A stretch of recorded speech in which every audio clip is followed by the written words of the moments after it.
pendengar podcast yang setia. Sekarang kami akan membahas isu yang sangat-sangat populer, yaitu tentang pinjaman online atau sering kita sebut pinjol. Jadi kita bukan hanya akan membahasnya dalam konteks syariat, tapi juga kita akan mendatangkan sumbernya langsung yang sudah pernah terjerat oleh pinjaman online tersebut. Perkenalkan, nama saya Salsabila Aska Mumtazah dengan NIM 2521010605. Di sini saya sebagai host yang akan memandu acara di pagi hari ini, yaitu yang mengulik tentang pinjaman online atau yang sering kita sebut pinjol. Saya tidak hanya akan membahasnya dalam konteks syariat, tapi juga mendatangkan narasumber yang pernah menjadi korban atas pinjaman online tersebut. Dan di sebelah saya ada juru bicara. Silakan Mbak, perkenalkan diri. Perkenalkan, nama saya Kotrina Davidasia dengan NIM 25210106006 sebagai juru bicara. Dan ya, di tengah-tengah kami sudah kami hadirkan yaitu korban dari pinjaman online tersebut. Bisa diperkenalkan dulu Mbak namanya? Nama saya Abida Maria, ibu rumah tangga. Oke, kami akan memulai topik yang hangat ini. Silakan Mbak Nanda.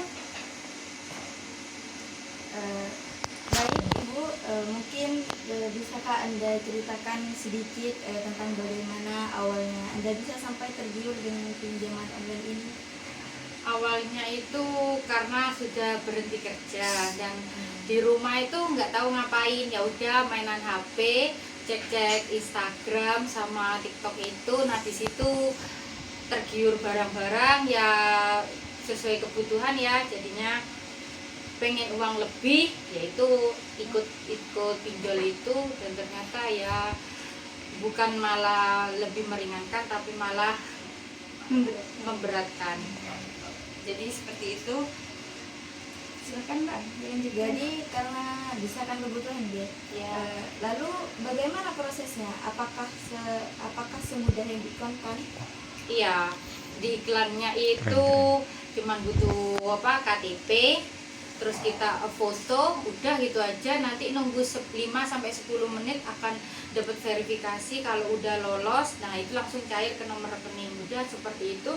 Nah sudah cair ya sudah, tinggal dipakai aja. Tapi ternyata nanti kalau telat 1 hari atau kayak gimana, ya resikonya tambah gede bunganya.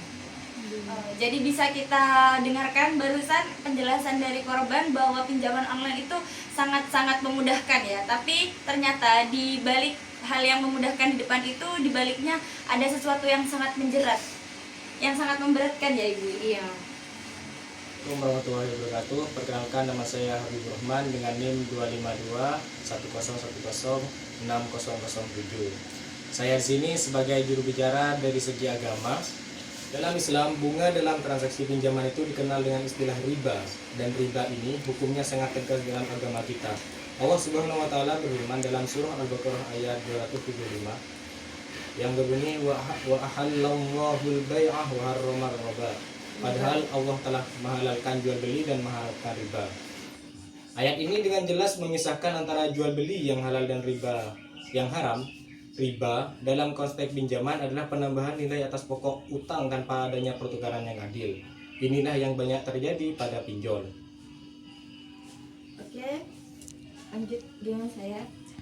Setelah dana itu cair, apakah masalah Anda selesai atau justru muncul masalah yang baru? Untuk masalahnya selesai karena ada pendanaan baru kan ya, ada uang baru. Tapi setelah uang itu habis, nanti untuk melakukan pembayaran sehari aja sudah telat. Nah itu akan menimbulkan masalah-masalah barunya apa, yaitu nanti bunganya yang tinggi, terus nanti bakal ada teror 1 minggu sebelum, biasanya 1 minggu atau enggak 10 hari sebelum tanggal jatuh tempo itu bakal akan ditelepon terus, di SMS atau kayak gimana. Itu yang bikin menimbulkan masalah baru. Baik. Ini adalah siklus yang sangat berbahaya Bapak Ibu, dan ini juga yang dijelaskan dalam hadis Rasulullah SAW.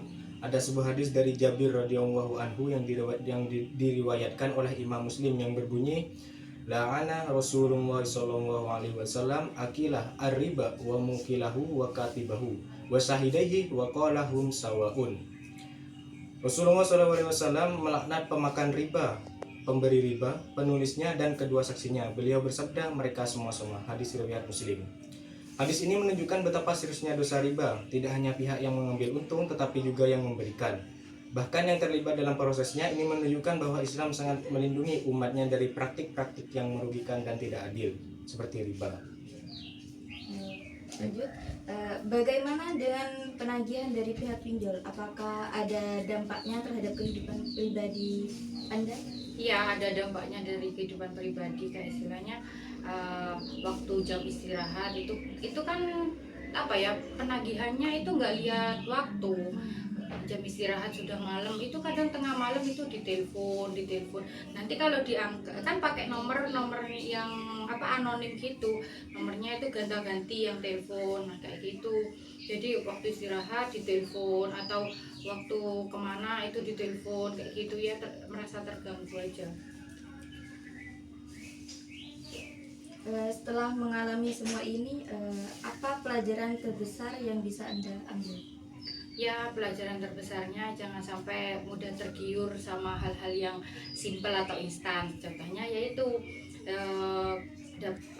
tergiur, kita butuh uang mendesak, terus ada iklan yang cuman butuh KTP, nggak perlu kayak survei atau kayak gimana, langsung uangnya cair. Memang iya semudah itu mencairkan uang, tapi setelah itu dapat bunga yang tinggi, terus 1 minggu sebelum jatuh tempo itu bakal diteror terus, harus melakukan pembayaran kayak gitu.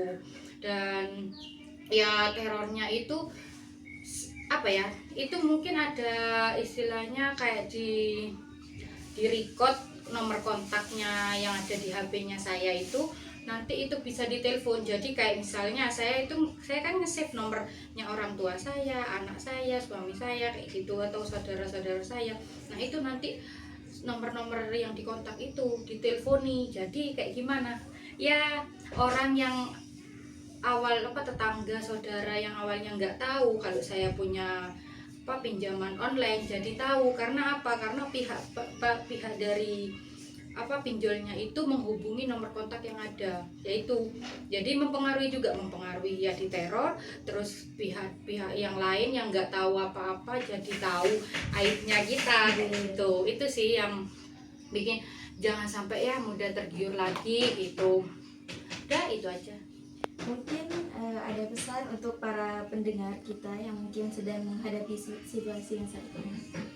Ya, untuk pendengarnya lebih hati-hati lagi, jangan mudah tergiur aja. Kalau bisa semuanya itu harus dipikir matang-matang kayak gitu. Apapun masalahnya, kalau dipikir matang, terus dibicarakan sama pihak keluarga, ada masalah apapun semuanya bakal teratasi. Jangan dipikir sendiri dan dijadikan beban sendiri, biar tidak salah langkah, yaitu dengan dengan instan ya, pinjaman online itu. Oke. Terima kasih banyak Ibu atas keberanian Anda untuk berbagi kisah ini. Semoga kisah Anda menjadi pelajaran berharga bagi kita semua, dan semoga Allah Subhanahu wa Ta'ala memberikan kemudahan bagi Anda untuk menyelesaikan semua permasalahan. Oke para pemirsa, mungkin kita sampai di sini dulu untuk podcast hari ini. Dan ya, terima kasih sudah mendengarkan dengan seksama. Mungkin pengalaman dari Mbak Abida ini bisa dijadikan sebagai pelajaran, motivasi agar teman-teman semua di rumah tidak terjerat pinjaman online. Oke, untuk terakhir saya punya satu kata untuk para pemirsa, yaitu jangan menormalisasikan pinjaman online. Akhirul kalam, wassalamualaikum warahmatullahi wabarakatuh.